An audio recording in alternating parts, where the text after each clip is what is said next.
ยอหัตถาวันทากราบน้อมต่างดวงดอกซ่อมมาทุบบุปผาตัวข้าม่อนน้อยกราบไหวทูลสาไตรรัตนาสามดวงเก้าเงาไหวเจ้าสังฆะครูบาอาจารย์ตนกองวัดงามสั่งสอนม่อนค่าสั่งสอนม่อนค่าขอนอบน้อมในคุณพระรัตนตรัยอันมีคุณพระพุทธคุณพระธรรมคุณพระสงฆ์คุณรัตนแก้วเจ้าตั้งสามประการอันเป็นสารณะเป็นที่เปิ้งแก่ศรัทธาพุทธศาสนิกชนพุทธบริษัทเฮาตั้งหลายขอถวายความเคารพมายังครูบาอาจารย์พระเถรานุเถระครูบาสังฆะพระสังฆาธิการพระสงฆ์ทุกรูปทุกตนขอความสุขความเจริญในธรรมขอจงมีแก่ศรัทธาญาติโยมพุทธศาสนิกชนพุทธบริษัทตั้งหลายธรรมสวัสดีมายังป่ออุ้ยแม่อุ้ยลุงป้านาอาศรัทธาทุกท่านในโอกาสนี้อาตมาภาพพระครูปลัดนัทพงศ์ทิตาวุฒสิริเจ้าอาวาสวัดดอนจันทร์ตำบลเวียงกาหลงอำเภอเวียงป่าเป้าจังหวัดเชียงราย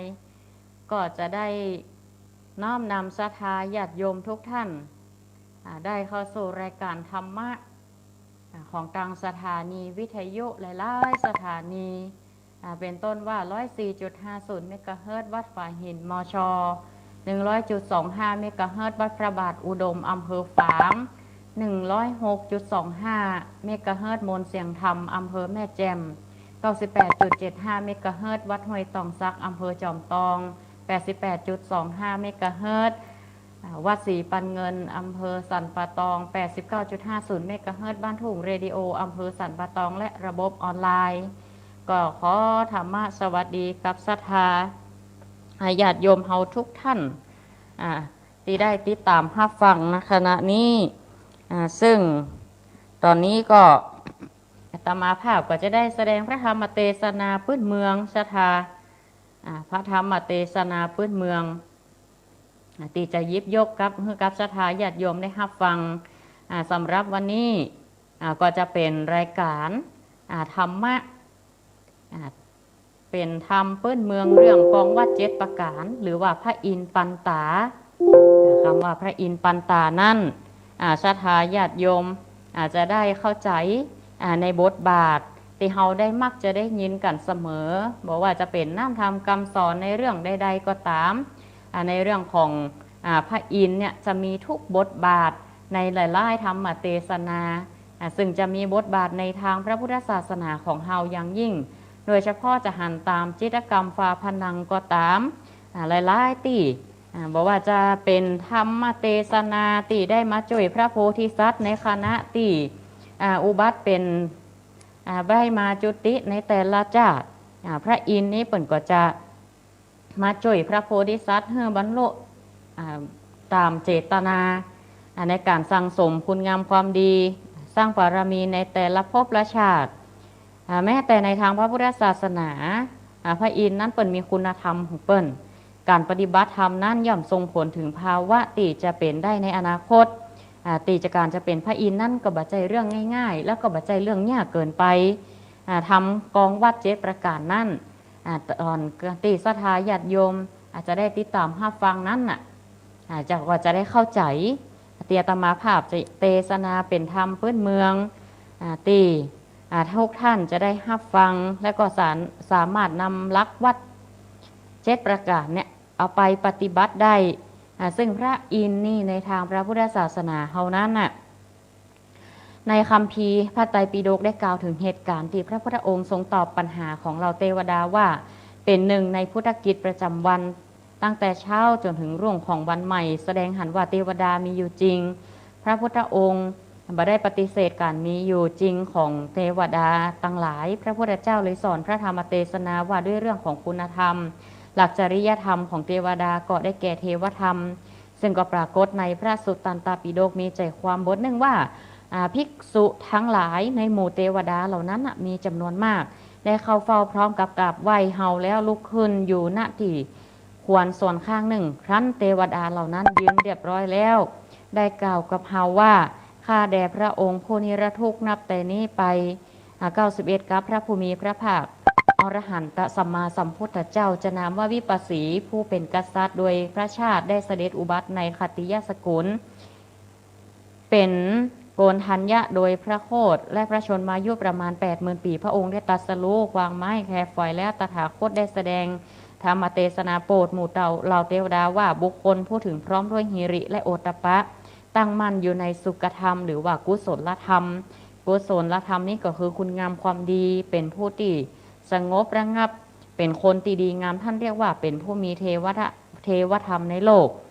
พระอินทร์มีบทบาทมากกว่าในเทวดาองค์อื่นๆเขาจะหันปรากฏใน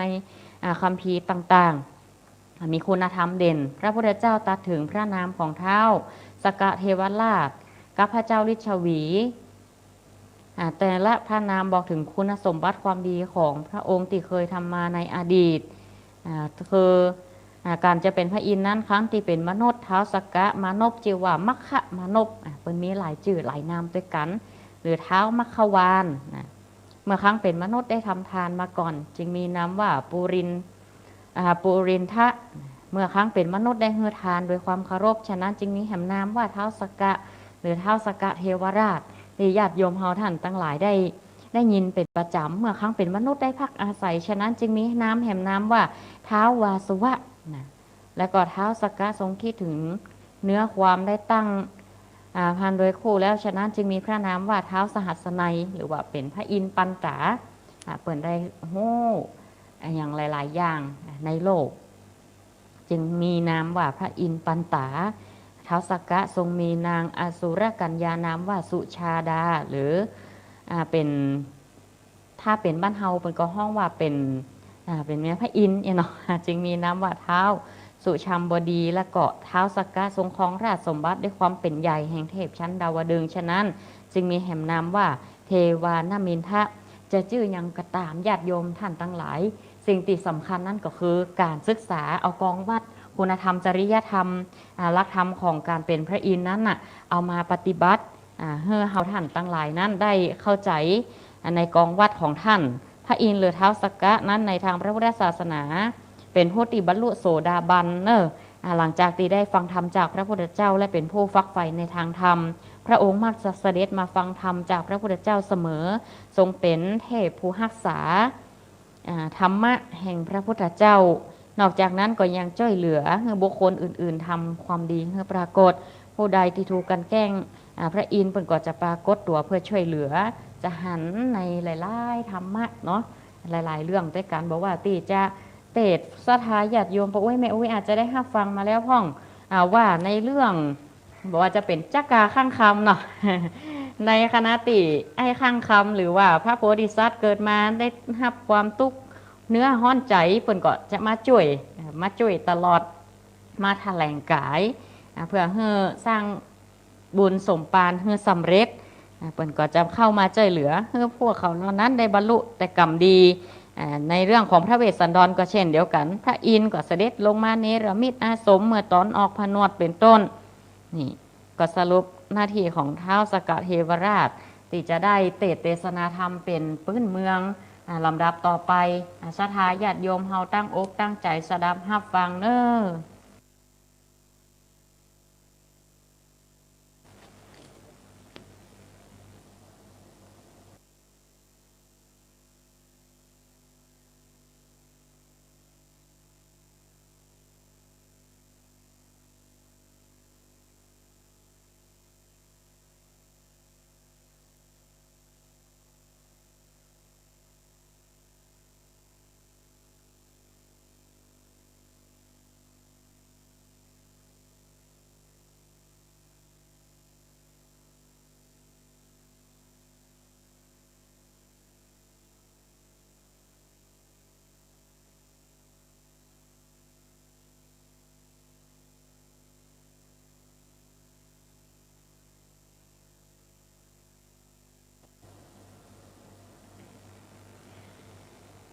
นะโมตัสสะภะคะวะโต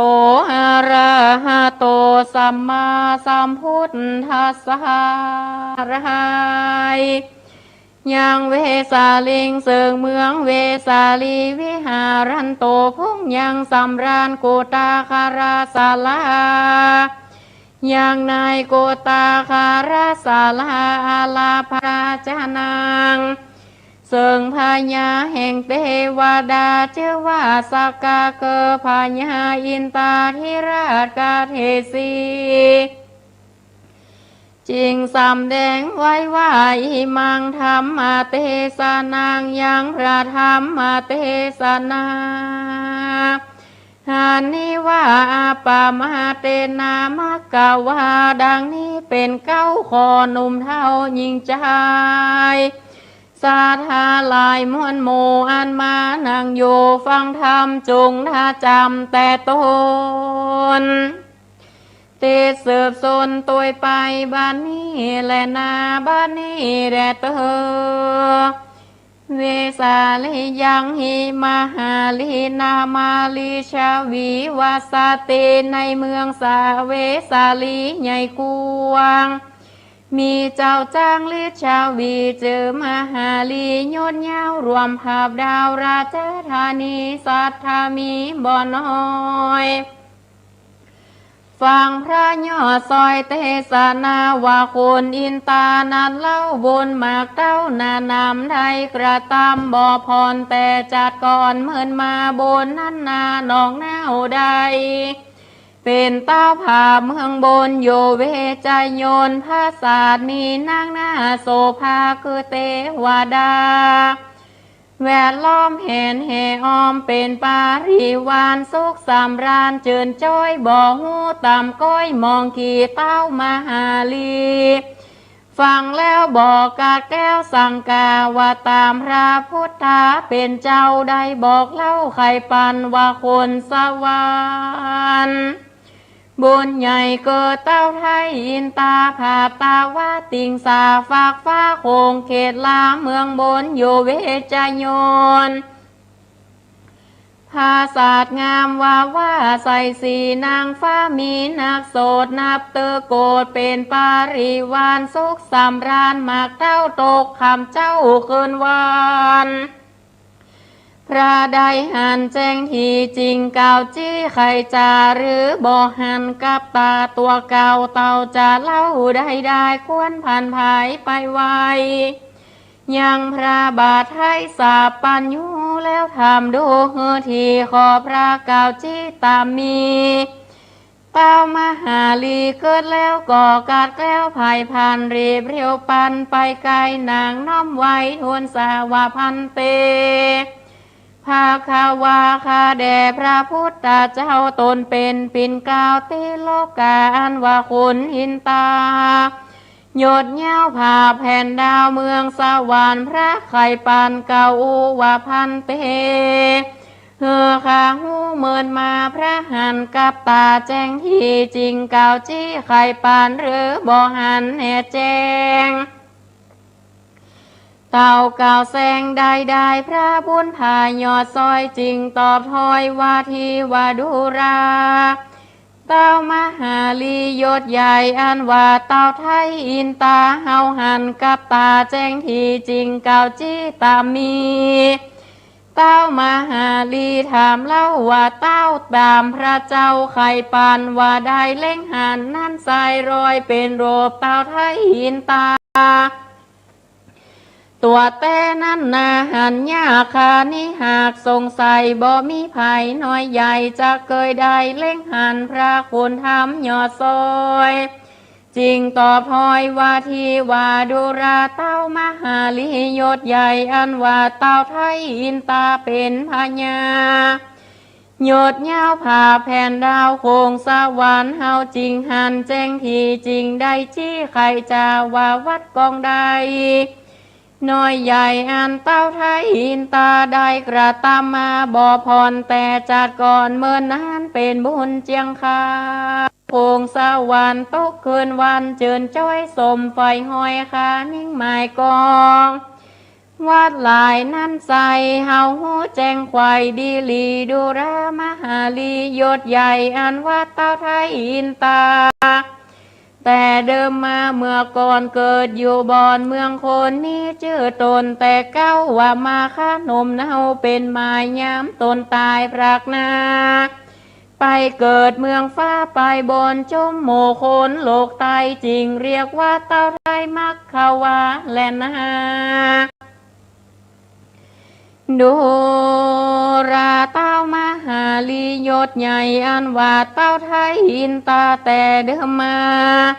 เมื่อก่อนเกิดอยู่บอนเมืองคนบ่มาวนท่านีมีใจเกโสมานะสามีศรัทธาพองแผ่วเฮอตานก่อนแล้วจริงจะกินอันเป็นอาจินบ่พรเกอเฮอตานก่อนกินล้วนได้เป็นเต้าผาโพงสวรรค์คนสามัญโลกไตจริงเรียกว่าเต้าไทยปุรินทราชาและนาโดราเต้ามหาลียศใหญ่อันว่าแต่ไทยเดิมมาเมื่อก่อนเกิดอยู่บอนเมืองคนมีใจตนอ่อนก้อมเข้ารมน้อมยอตานแปลงใจบ้านจมเจิญแล้วยกเยินตานไปจริงเป็นปัจจัยมากวงเฮอเป็นเจ้าจ้างเอราวันสาเวยสาวรรค์ยศใหญ่คนโลกไตยิ่งใจจริงจะหมายต้านกาวาต้านเท้าสักการะจาและนาดูรามหาลียศใหญ่อันว่าเต้าไทยอินตาแต่เดิมมาเมื่อก่อนเกิดอยู่บอนเมืองคนบ่มาวนมืดบอดเฮอตานตีจอดเศร้าซาคือแปลงศาลาต้านไว้ตีชิมไก่กองต่างเฮอเป็นปางยังจอดเฮอแก่คนหิวหอดยิ่งใจเป็นบุญลายทรงโยเฮอเคินไปโซสวรรค์คนสามัญตัวดาวจริงเรียกว่าเต้าสวรรราชาและนาโดราเต้ามหาลียศใหญ่อันว่าเต้าไทยอินตาเกิดปัญหาน้อยใหญ่ปันหนึ่งได้บัดเดียวโรรีบเรียวแจ้งทีบ่มีตีสงสัยจมคนในโลกไตจริงเรียกว่าเต้าไทยสหัสสักการะจาเกิดคุณพันตาบุญมากปัญหายากสันได้บ่ว่าไกลและไกลนับอ่านได้ปันอ่านเต้าก็หันเสียงควายหูแจ้งได้เรียวไว้และนาดูราเต้ามหาลียศใหญ่อันว่าเต้าไทยอินตามีอาโสรกัญญางามอาเจอนางนาโสจาดาเป็นอากาจายายศใหญ่โยติกายเตรียมกิ่งคนใจหญิงตัวดาวจริงเรียกว่าเต้าโสชัมบดีราชาดูราเต้ามหาลียศใหญ่ผู้ไข่หัวไข่ขี้ญาอันว่าคนอินตานั้นเล่าได้เป็นเจ้าแก่เทวดาในตาวาติงสาฝากฟ้าคนโลกลายิ่งใจจริงจะหมายต้านกล่าวเรียกว่าตันเต้าเทวานามินทราชาและนาโดราเต้ามหาลียศใหญ่อันว่าเต้าไทยอินตาแต่เดิมมาเมื่อก่อนเกิดอยู่บอนเมืองคนได้เอาตนตัวตายตามกองวัดใหญ่7ประการเกิดมีใจบ้านไทยแผ่เลี้ยงพ่อแม่สองขาดแต่เกิดมาเป็นก้าวตราบต่อเต้าวำวายมีใจภายอ่อนก้อมเคารพน้อมยำแยงหูหักแปลงคำเจ้ายังปีเก้ายิงใจตั้งตายใหญ่ปู่ปาตั้งหมู่หน้าเอาอาแต่เกิดมาเป็นก้าวตราบต่อเต้าตายไปจากกรรมใดอ่อนอ้อยฟังเจิญจ้อยว่อนหูกำมึงโกเว้นห่างบอกกล่าวอ้างใครจะแต่เกิดมาเป็นก้าวตราบต่อเต้าตายไปบ่จะใครสนโซเอากรรมต่อไปมาเฮือคน นาใหญ่น้อยได้ต่อถอยเทียงการปฏิบัติต่างวันบ่ขาดเถิงก้อยกาดตายไปบ่มีใจท่านีเต่าใจกรีจมบานห่มยอตานยกเยินเฮือโดยใจชื่นป่ามีใจยินดีจำแนกโจกยกแจกเป็นตาลบ่มีใจอิ่มใกล้บ่หูนายตั้งตานแก่สามนาจารย์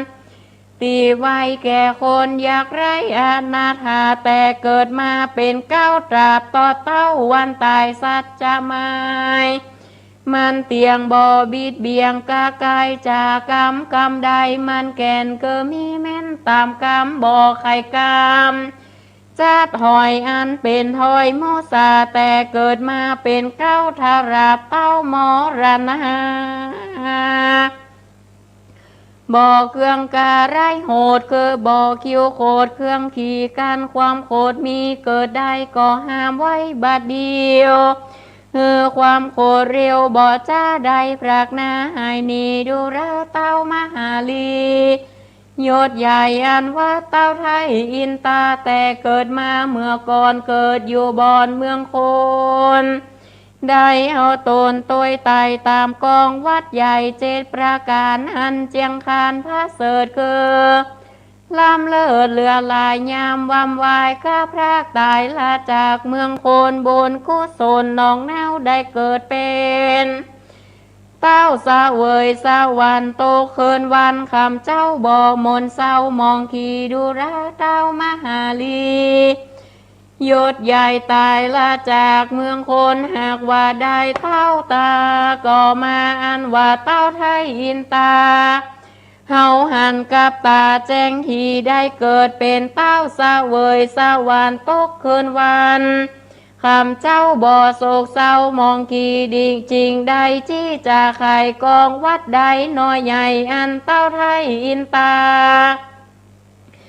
ได้ปฏิบัติมาบ่พรแต่จัดก่อนเมินนานเจ็ดประการมากเต้าเฮอได้เป็นเจ้าสะเวยสวรรค์โตคืนวันเจินจ้อยสมไฟหอยคานิ่งหมายกองวัดลายนั้นใสเฮาหูไข่หันใส่ดังได้ใครบอกเล่าตั้งแต่เก้าถึงปลายนั่นแหละนาสาธานว่าสาปัญญูตนเป็นโคแก่โลกดับตุกโศกเครื่องกากันใครจะบอกกล่าวแก่ตันเต้ามาหาลีได้หูดีแจ้งที่บ่มีตีสงสัยพระจริงจะใครกล่าวถอยกล่าวโบซอยกาถาวามาตาเปติภารังชันตงภูเลเชธาปจายินังสันหังสาคีลาสามภาสังเปโสเนยยาปหากินังมัจเจราวีนาเยยุตังสัจจังโกธาพิษพงนารังตังเวเตวาตาวาติงสา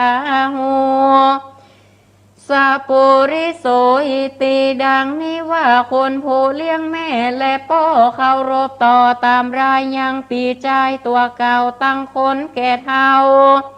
เฮาอาไข่กำจาอ่อนอ้อยฟังเจินจ้อยวันใหญ่หนีเว้นไก่สนสอบ่เอาคำต่อไปมามีศรัทธาอย่างเชื่อใจไฟเอื้อยอตานกำจัดมารธานีเฮอลีกลี่ดีไกลจากกรรมใดมันแก่นสัจจะแม่นตามมีความเครื่องขี่เอาไม่ก็ดับได้ให้โซนเทวดาลายทวนนายโยจันฟ้าตาวาติงสาตังใครจาตาตานเล่าว่าเป็นสัพปุริสาเจ้าถ้ารงคุณสัทธาอันว่าสาปัญญูย่อซอยจริงต่อถอยวาทีว่าดูรามหาลียศเย้าอันเป็นเต้าอินทาบลาสาประมาทบ่เว้นขาดตั้งบุญกระตำนนบ่พรแต่จัดก่อนเมินนานกองวัดเจ็ดประการนั้นใสปฏิบัติควายโจอันการดับขันกับพรากตายลาจากเมืองคนใดเอาตนไปเกิดอยู่ใน จันฟ้าเลอตาว่าติงสาเป็นคนอินตาโยนเย้าผ่าแผ่นดาวเมืองบนอยู่เวใจโยนพระศาสตร์งามว่าวาดใส่สีนางฟ้ามีนักโสดนามเตอโกเป็นปาริวานสุขสามรานเจิญจ้อยบ่อตามก้อยมองกี่ย้อนบุญมีมาเก้าแต่จัดเก่าปางลางโดรามหาลียศใหญ่อันว่าเต่าไทยอินตาแต่เดิมมา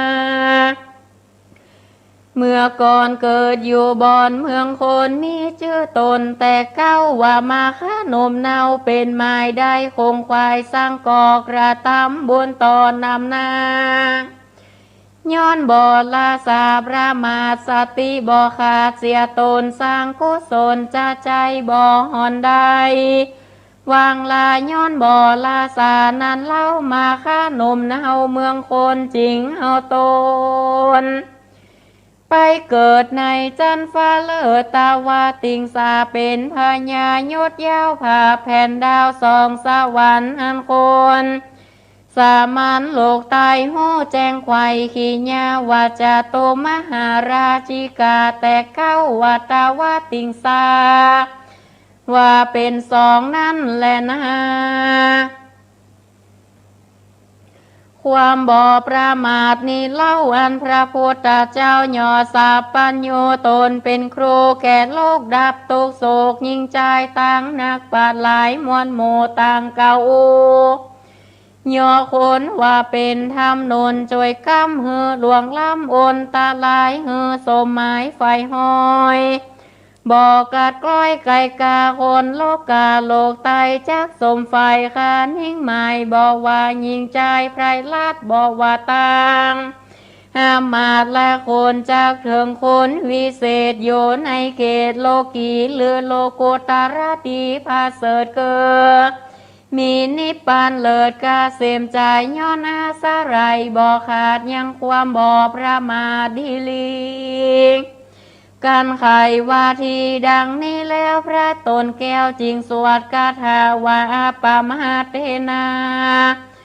มาคาวาเตวานางเศรษฐาตังกาโตอาปะมาทางปะสังสันติปะมาโทคาราหิโตสัทธาดังนี้ว่ามาคะหนุ่มเนาได้เป็นเจ้าแก่เทวดาย้อนบ่อลาสาประมาทเล็กเว้นขาดตั้งไว้นักปัดลายโจโพต่างเก่าโอซักเสินว่าเนื้อเฮอจำเริญสมไฟคือป่าเฮอได้สมหมายโอนตาลายน้อยใหญ่บ่อหอนได้มีมาส่วนความประมาทลาสานั่นเล่านักป่าเจ้านินทาว่าเป็นต่างป่าห้อนไม้ป่าตกไตอาบายนั่นแหละนะนักปราชญ์หลายมากเต้ามีพระพุทธเจ้าเป็นพระทานยอมสมมานาการเจิญสู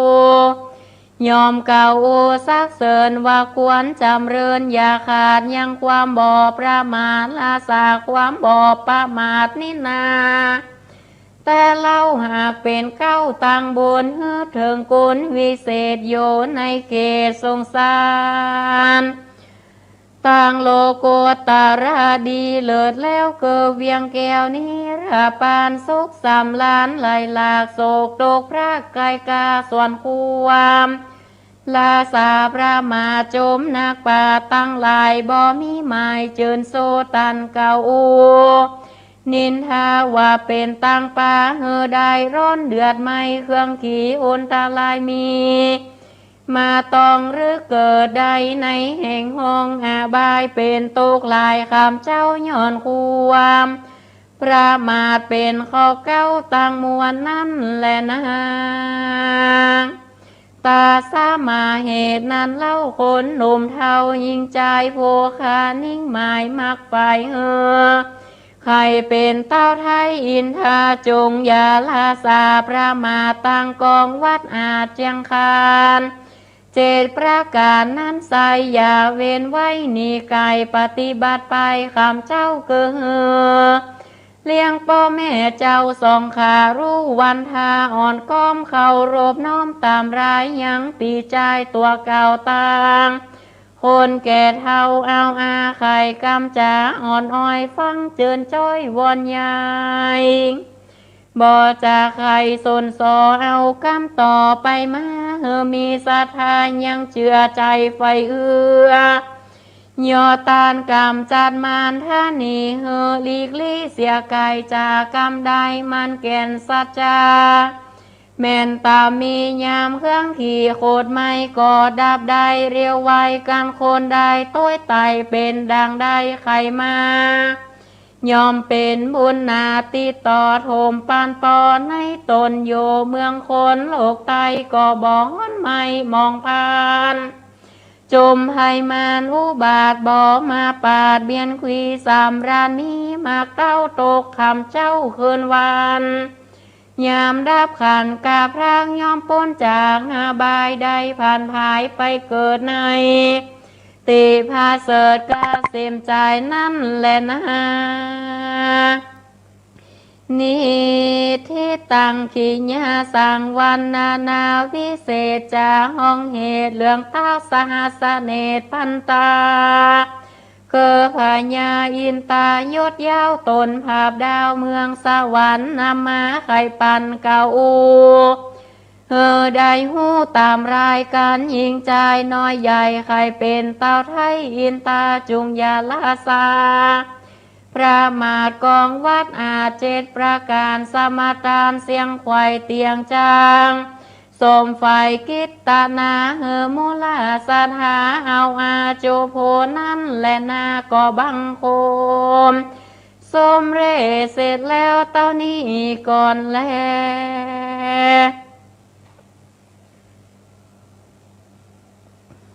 สำหรับพระธรรมเทศนาเรื่องพระอินทร์ปันตา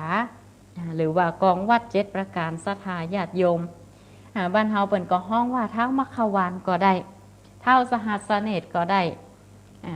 ท่านนี้ก็ปกครองอยู่2 สวรรค์ตั้งแต่จตุมหาราชิกาจนถึงดาวดึงสาคือจันดาวดึงท้าวสักกะเทวราชนี่เปิ่นได้สรุปหน้าที่ของพระอินทร์หรือท้าวสักกะเทวราชเอาไว้ดังนี้ญาติโยมท่านทั้งหลายประการแรกนั้นก็คือก็ทรงตั้งอยู่ในฐานะของนักปกครองธรรมนี้จึงเหมาะสำหรับนักปกครองตัวที่จะปกครองไพร่ฟ้าประชาราษฎร์หรือว่าเขารับหน้าที่ใดก็ทำหน้าที่นั้นให้มันดีที่สุดทุกคนย่อมมีหน้าที่แม้แต่เทวบุตรเทวดาเปิ่นก็มีหน้าที่ของเปิ่นเหมือนกันพระอินทร์ของเฮานั่นนอกจากก็ยังทรงเป็นเทพสูงสุดของสวรรค์ชั้นดาวดึงส์ก็ประกอบไปด้วยความสง่างามของราชาคือคุณลักษณะของหัวหน้าหรือความเป็นผู้นำของนักปกครองพระอินทร์จะประกาศศักดิ์ของกษัตริย์โดยการออกคำสั่งเหล่าเทพตั้งหลายย่อมต้องมาประนมก้อนมาเคารพฮับเอาเทวบัญชาหรือองค์การลักษณะเช่นนี้ก็มีผลต่อชุมชนต่อมาภายหลังโดยมากจะยกย่องกษัตริย์มีฐานะเสมือนพระอินทร์หรือว่าเป็นสมมติเทพซึ่งเขาเรียกว่าเทวราชาก็คือการปกครองของหน้าปกครองจะต้องปกครองแบบไร้อคติบ่ลำเอียงเพราะชอบลำเอียงเพราะฮักบ่ลำเอียงเพราะความหลงงมงายโดยบ่ลืมหูลืมตาบ่ลำเอียงเพราะคิดว่ามันถูกต้องตามดังใจปราศจากอคติอันนี้เป็นธรรมของเทวราชาซึ่งก็หน้าที่ของพระอินทร์ก็ในฐานะของนักปกครองเขาก็สามารถนำหลักธรรมนี้ไปใช้ทุกๆบทบาทของสังคมของผู้นำต่างๆตั้งแต่ครอบครัวทุกคนย่อมมีหน้าที่ในบทบาททางสังคมหน้าที่ที่มาโดยธรรมชาติหน้าที่ของความเป็นพ่อเป็นแม่หน้าที่ของความเป็นลูกหน้าที่ของครูบาอาจารย์หน้าที่ของข้าราชการต่างๆที่ทุกคนนั้นย่อมที่จะทำให้สังคมนั้นอยู่เย็นเป็นสุขเกิดความสงบสุขและอีกทั้งยังส่งเสริมให้เกิดคุณธรรมจริยธรรมขึ้นในบ้านเมืองและประการที่2ทรงยังอยู่ในฐานะพุทธศาสนูปถัมภกพ ระอินทร์ในพระพุทธศาสนามีบทบาทในการเผยแพร่พระพุทธศาสนาเป็นอันมาก จากคัมภีร์บาลีจะเห็นว่าพระอินทร์ทรงเกี่ยวข้องกับพระพุทธเจ้าในคณะติพระธรรมของพระองค์พระพุทธเจ้าน่ะได้แสดงธรรมให้แก่เทวดาทั้งหลายตลอดถึงในปางตีเสวยพระชาติต่างๆในการบำเพ็ญบารมีเพื่อเป็นพระพุทธเจ้าพระอินทร์ก็ให้ความช่วยเหลือตลอดในครั้งที่พระโพธิสัตว์เฮานั้นได้เสด็จออกบรรพชาก็ทรงเสด็จสู่แม่น้ำอนุมาทรงเปลี่ยนเครื่องเป็นนักบวชตัดเกศาด้วยพระขันแล้วโยนพระเกศาขึ้นไปในอากาศ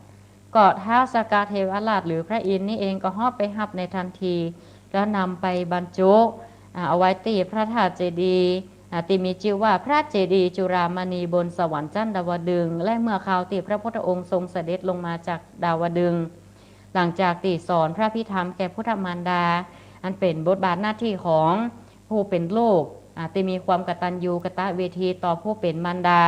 ก็คือพระนางสิริมหามายาหลังจากที่ทรงให้ประสูติการได้7 วันก็ทรงที่วงคตได้ไปจุติอยู่บนสวรรค์ชั้นดุสิตแล้วก็คณะติพระพุทธองค์นั้นทรงระลึกนึกถึงคุณของมารดาในพรรษาที่7นี้เองก็ทรงไปเสด็จโปรดพุทธมารดาด้วยในฐานะของบุตรที่พึงกระทำต่อมารดาก็คือการตอบแทนคิดว่าอภิธรรม7 กัมพีนี้คงจะเพียงพอในการตอบแทนพระคุณของผู้เป็นแม่อันนี้ก็บทบาทที่พระพุทธเจ้าทรงมีต่อพุทธมารดานั่นเองก็ได้ขึ้นไปแสดงพระพิธรรมให้แก่พุทธมารดาเป็นเวลาถึง1 วสาด้วยกันหรือว่า3 เดือนก็ติดจะเสด็จมาผ่านตังเมืองสังกัสสนครหรือว่าวันตักบาทเทโวโลหณะหลังออกพรรษาไป1 วันก็ในช่วงเหตุการณ์นั้นพระอินทร์ก็ทรงเนรมิตบันไดแก้วบันไดทองและบันไดเงินถวายพระพุทธองค์และบริวาร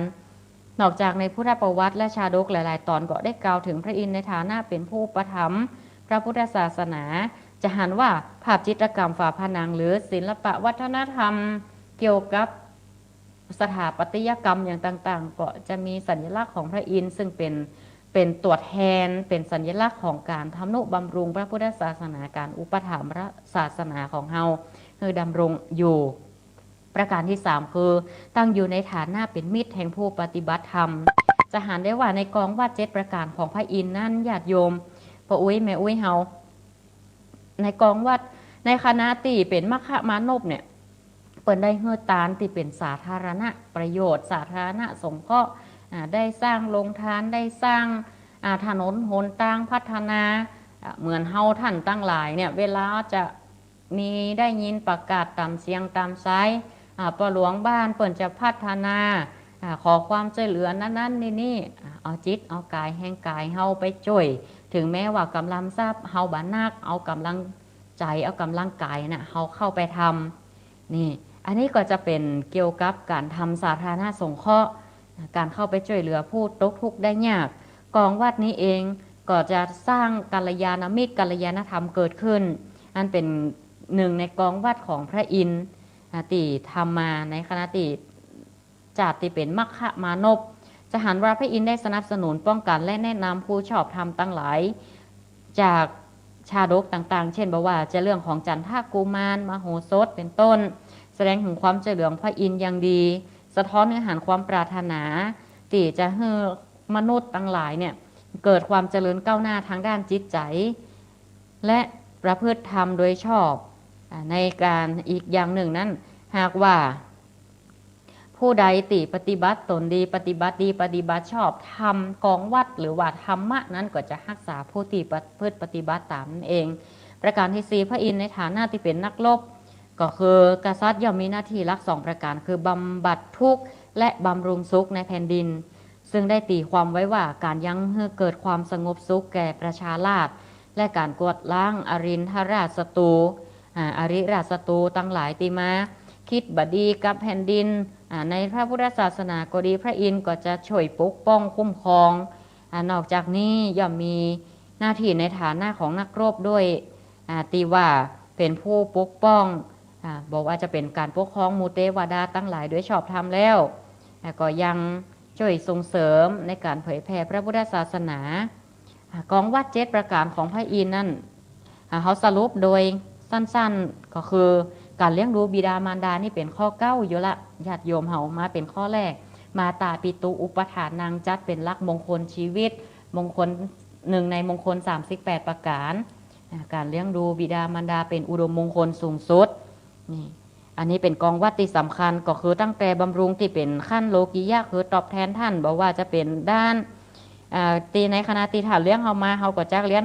งท่านตอบเจยกิจการดำรงวงตระกูลเฮือดีบ่ทำเฮือชื่อเสียงของวงตระกูลดังพร้อยปฏิบัติตนเฮือเหมาะสมกับความเป็นทายาทหรือว่าสมควรติได้รับ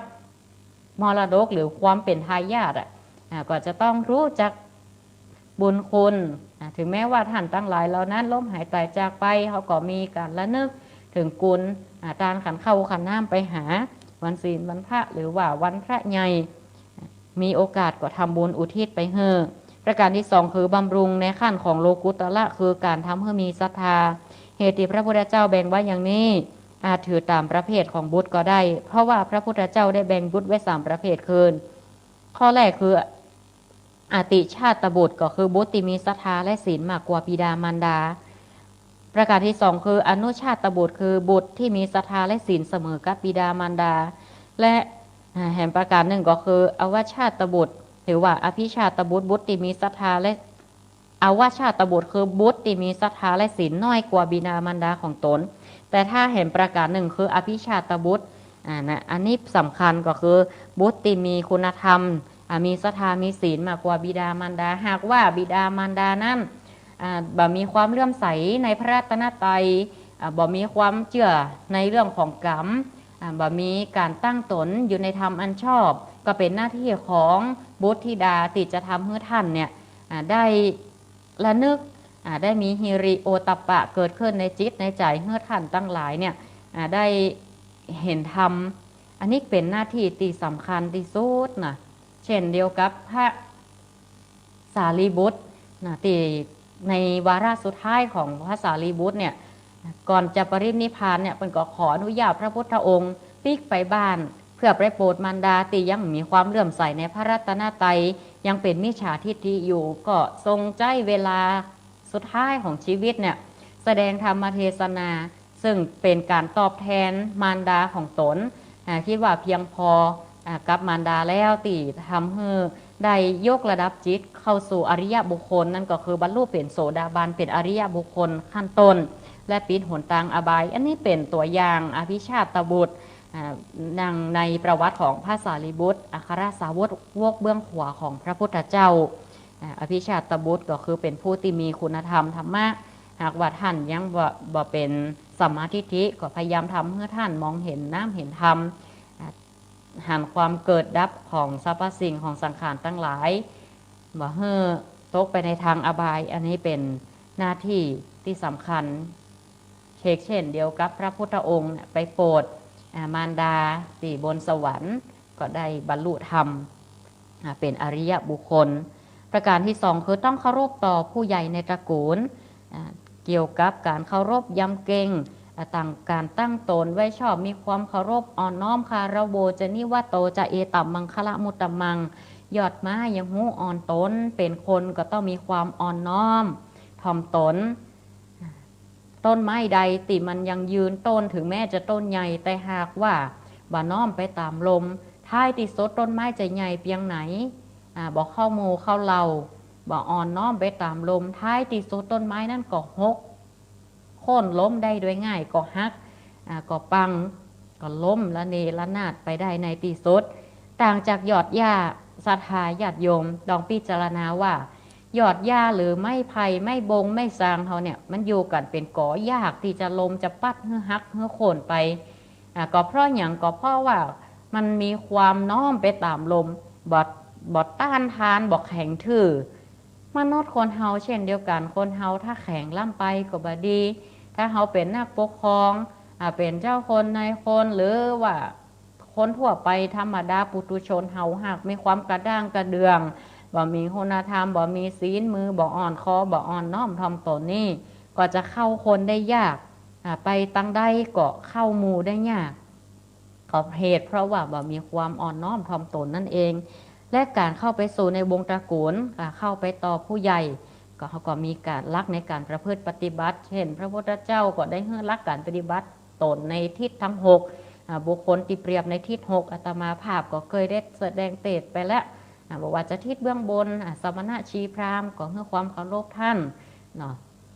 บุตรพึงปฏิบัติต่อบิดามารดาอย่างไรรู้หน้าที่ซึ่งกันและการครูบาอาจารย์ที่มีต่อศิษย์ลูกจ้างและนายจ้างหรือว่าผู้บังคับบัญชากับผู้อยู่ใต้บังคับบัญชาก็ต้องมีคุณธรรมเพื่อแก่การรู้บทบาทหน้าที่กันบอกก้าวล่วงบอกใจแรงงานเกินเหตุการเป็นเพื่อน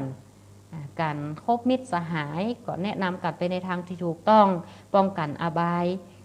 แล้วก็ช่วยดึงจิตดึงใจหากว่าเพื่อนนั้นจะสเลสลามไปในทางที่บดีนี่เรียกว่ากัลยาณมิตรต่างธรรมการเป็นญาติต่างธรรมการมีธรรมะมีความเคารพยำเกรงในพระพุทธพระธรรมพระสงฆ์การเคารพในการศึกษาการเคารพในความบอกประมาท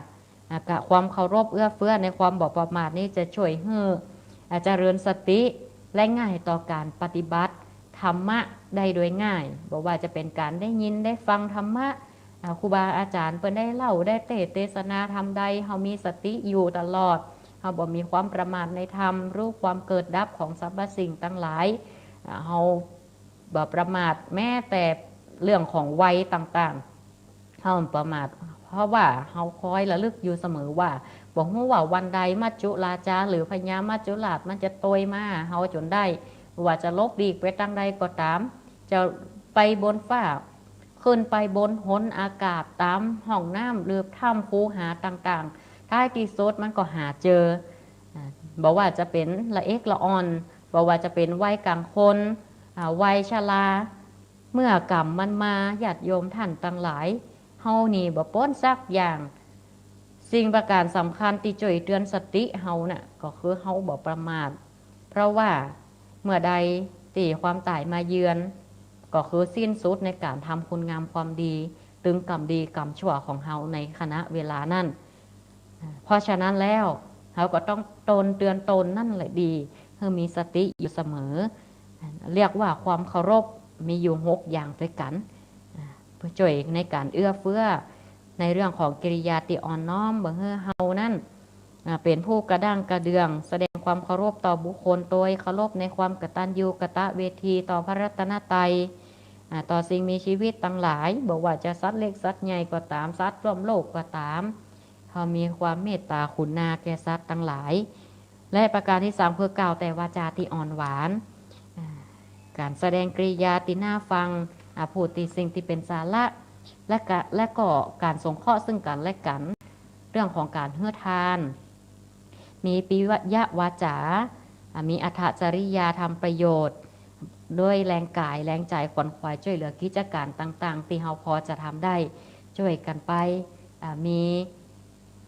หน่วยงานใดหรือว่าสังคมใดที่เปิดต้องการความช่วยเหลือเล็กๆน้อยๆอันใดที่จะช่วยได้ก็ช่วยกันไปหากว่าบ่มีเขาก็เฮื่อกำลังใจแห่งกายแห่งใจกันสมานัตตาคือทำตัวเสมอต้นเสมอปลายปฏิบัติอยู่สม่ำเสมอในเรื่องของคุณงามความดีบ่เอารัดเอาเปรียบมีสุขร่วมสุขมีทุกข์ร่วมต้านช่วยกันแก้ปัญหาก็จะเกิดประโยชน์สุขร่วมกันกลางวางตนให้เหมาะสมนั้นก็จะสามารถผูกพันรักษาน้ำใจได้เปรียบเสมือนดังฝ้ายแต่ละให้เส้นหากมาผูกมัดกันเป็นเกี่ยวยากตีจะดึงขาดจากกันและแห่งประการหนึ่งก็คือประการที่4การบักเกาคำส่อเสียดอันเป็นกรรมตีฟังแล้วเนาะทำให้พิษใจกันพิษเทียงกันเกิดปัญหาตีเหมือนไฟลามทุ่งเป็นกว่าควรตีจะพูดให้วาจาตีสุภาพบัทำให้ตนและผู้อื่นเดือดร้อนพิจารณาอยู่เสมอสิ่งที่ก่อนจะคิดก่อนที่จะพูดนะแล้วก็ประการที่5คือมีความตระหนี่ไม่มีความตระหนี่ก็คือเอาความโลภออกจากจิตจากใจของเฮาพยายามที่จะให้ความสละเสียสละตานคนใดที่มีจริตไปในทางที่มีความตระหนี่มีความโลภนักก็ต้องมันเฮือตาน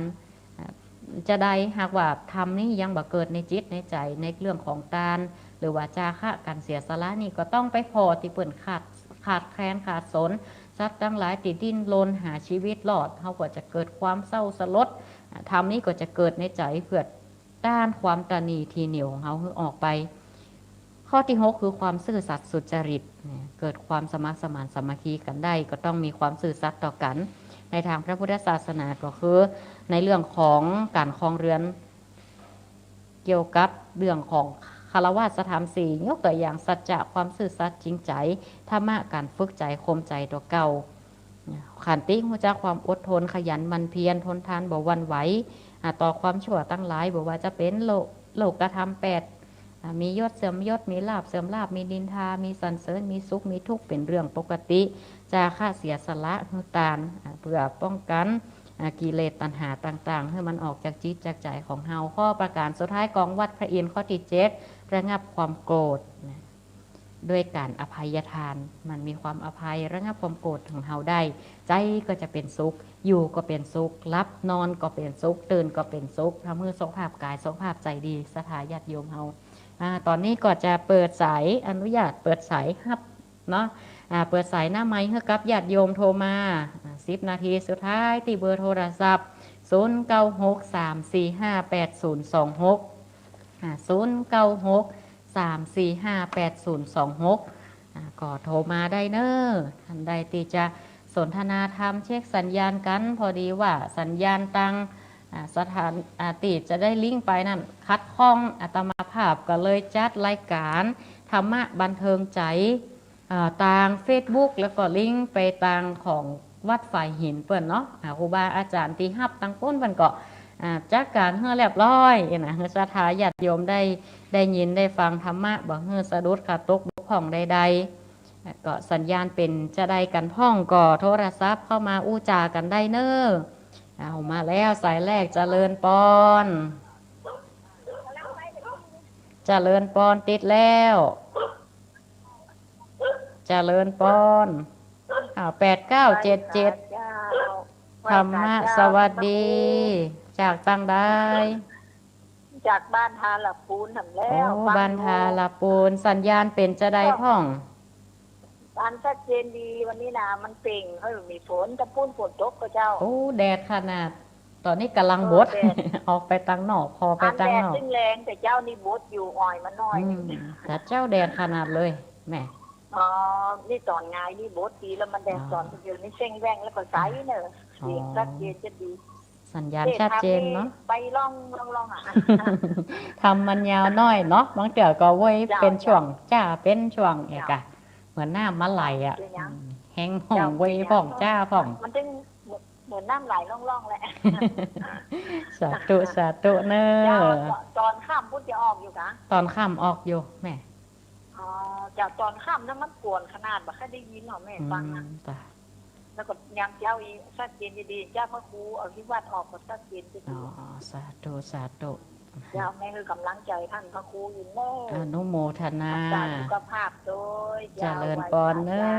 สาธุสาธุอนุโมทนาศรัทธาญาติโยมทุกท่านตัวที่ได้ติดตามรับฟังก็สองติดมาแล้วก็สัญญาณเครื่องคอมพิวเตอร์ตั้งวัดบอกค่อยดีศรัทธาก็ไปลงโปรแกรมมาใหม่ก็เลยสำรองแผนใหม่ไล่สดทาง Facebook เนี่ยเลยต่างวัดฝ่ายหินเป็นป้นเกาะลิงก์สัญญาณเอาเนาะลิงก์สัญญาณไปออกต้องขอบคุณกับครูบาอาจารย์ที่ได้ลิงก์สัญญาณไปเนาะบอกว่าจะจัดตั้งใดศรัทธาก็ได้ยินได้ฟังกันได้สะดวกสบายซึ่งก็ท่านใดติดจะโทรศัพท์ตอนนี้มีเวลาแหมน้อยอยู่เนอะ0963458026 0963458026ถ้าเขาจะมาสรุปในเรื่องของกองวัด7ประการของพระอินทร์นั่นก็คือในพระพุทธศาสนาเพื่อบังเกิดการเป็นพระอินทร์ก็จะต้องปฏิบัติธรรมเหล่านี้แหละญาติโยมเพื่อรักษาส่งเสริมคุณงามความดีบ่เป็นพระอินทร์ก็ปฏิบัติได้ยิ่งดีเพราะว่าจะได้หากว่าธรรมนี้เกิดโดยเฉพาะทุกคนถ้าปฏิบัติแล้วเนี่ยยังประการแรกเนี่ยเลี้ยงดูบิดามารดาก็เป็นหน้าที่รักของเฮาอยู่แล้วล่ะปฏิบัติตนอ่อนน้อมต่อผู้รักผู้ใหญ่เกิดมาอย่างหูอ่อนตนเป็นคนก็ต้องหูกันอ่อนน้อม การเจรจาถ้อยคำติอ่อนหวานบัตตานีขี้เหนียวมีวาจาซัดเป็นคนที่บักโกรธคนใดที่อยู่ในโลกมนุษย์ก็สามารถปฏิบัติได้เพื่อการเป็นมนุษย์สมบัติมีความตั้งใจสร้างคุณงามความดีเพื่อเกิดบารมีให้แก่ตนเองย่อมเป็นประโยชน์การปรารถนาก็จะเข้าถึงเทวธรรมธรรมของเทวดาและความเป็นพระอินทร์แล้วก็จะมีประโยชน์สุขในปัจจุบันในขณะที่เราปฏิบัติหลักธรรมเหล่านี้ธรรมะสวัสดีเจริญปอนกล่าวว่าเจ้าธรรมะสวัสดีจากตังได้โยมจากตังใดฮะอยู่ที่เมืองฝางเจ้าเมืองฝางเนาะเมืองฝางบ้านชัดเจนดีบ่ชัดเจนแต่เสียงข้างน้อยเป็นหน่อยเสียงใครน้อยเป็นน้อยจ้ะยาจอดมาเกิดจ้ะนะก็ยาจอดมาเกิดอย่าจ้านะได้ยินดีเจ้าได้ยินดีเนาะอนุโมทนาสาธุเนอเอาสายต่อไปเจริญปอนนมัสการเจ้าพระอาจารย์เจริญปอนจากตังได้อำเภอแม่อายเจ้าอำเภอแม่อายเนาะชัดเจนดีบ่วันนี้เปลี่ยนแผนใหม่เจ้าชัดเจนดีค่ะชัดเจนดีจ้ะวันพระอาจารย์คือธรรมะม่วนขนาด2 ติดละบ่ได้มาจัดเพราะว่าคอมรู้เฮ้ยโยมเจ้าอยากว่าพระอาจารย์ยังมาให้เนาะอันแม่จะฟังอนุโมทนาเนอะโยมแม่ก็ติดตามกันไปเนาะก็ได้ครูบาอาจารย์เนี่ยเปิดได้ลิงก์ไปจัดตั้ง Facebook นะบัดเดียวนี้ธรรมะสวัสดีเนอะสาธุสาธุเจริญก่อนธรรมะสวัสดีเนอะสายต่อไปจากตังได้เจริญปอนติดแล้วตั้งปลาย740ซิลินโดเอาใหม่เนาะเจริญปอนข้าพเจ้าเจ้าธรรมะสวัสดีจากตังได้จากป่าบงเวียงฝางเจ้าป่าบงเมืองฝางชื่อว่าได้แม่ชื่อแม่พันเจ้าแม่พันเมืองฝางเอาสัญญาณชัดเจนบ่ท่านอาจารย์แล้วเราเจ้าเคยโทรมาแล้วเนาะเจ้าเคยโทรหลายเตี่ยแล้วเจ้าฟังตั้งพ้นสัญญาณดีก่อนแม่ส่งจานนอกท่านฉันได้มาเนาะแม่นล่ะพอดีว่าคอมตั้งวัดมีปัญหาอันนี้กอดใจแผนใหม่ไล่สดตาม Facebook เอาเจ้าฟังม่วนดีเจ้าท่านอาจารย์เข้าใจดีเนาะเจ้าสาธุสาธุเนอะกำลังใจนะเจ้าเจริญปอนเจ้ากราบไหว้เจ้าครับสายต่อไปธรรมะสวัสดีติดแล้ว740โทรไม่ทันโทรไม่ทันหลวงตาเนาะครับธรรมะสวัสดีครับธรรมะสวัสดีครับครับนมัสการหมดเวลาแล้วนั่นแหละครับหมดเวลาละอีก2 นาทีสุดท้ายครับขออนุโมทนาขอขอบคุณนะครับหลวงตาได้ฟังธรรมครับธรรมะสวัสดีครับขอขอบคุณหลวงตาด้วยหลวงตาหลวงปู่ได้โทรศัพท์เข้ามาศรัทธาญาติโยมหมดเวลาแล้วไปฟังกันใหม่วันจันทร์หน้านี้จะเอาทำเรื่องเดี๋ยวเอาคำสอนของอุ้ยเนาะสัปดาห์หน้าวันนี้เป็นกองวัด7 ประการของพระอินทร์กองวัด7 ประการก็ขอให้ทุกท่านอยู่ดีมีสุขเหมือนกันกูคนก่อนออกรายการนี้ขอประจบประจายอวยพรเมื่อปอนกับศรัทธาญาติโยมอยู่ดีมีสุขมีความสุขกายสุขใจปราศจากทุกโศกโรคภัยอันตรายอย่ามาซ้ำกายในตนตัวของท่านทั้งหลายขอทุกท่านเจริญไปด้วยยังอายุวันนะสุขะพละปฏิภาณธนสารสมบัติเหมือนกันกูคนก็ขอเจริญปอนนะ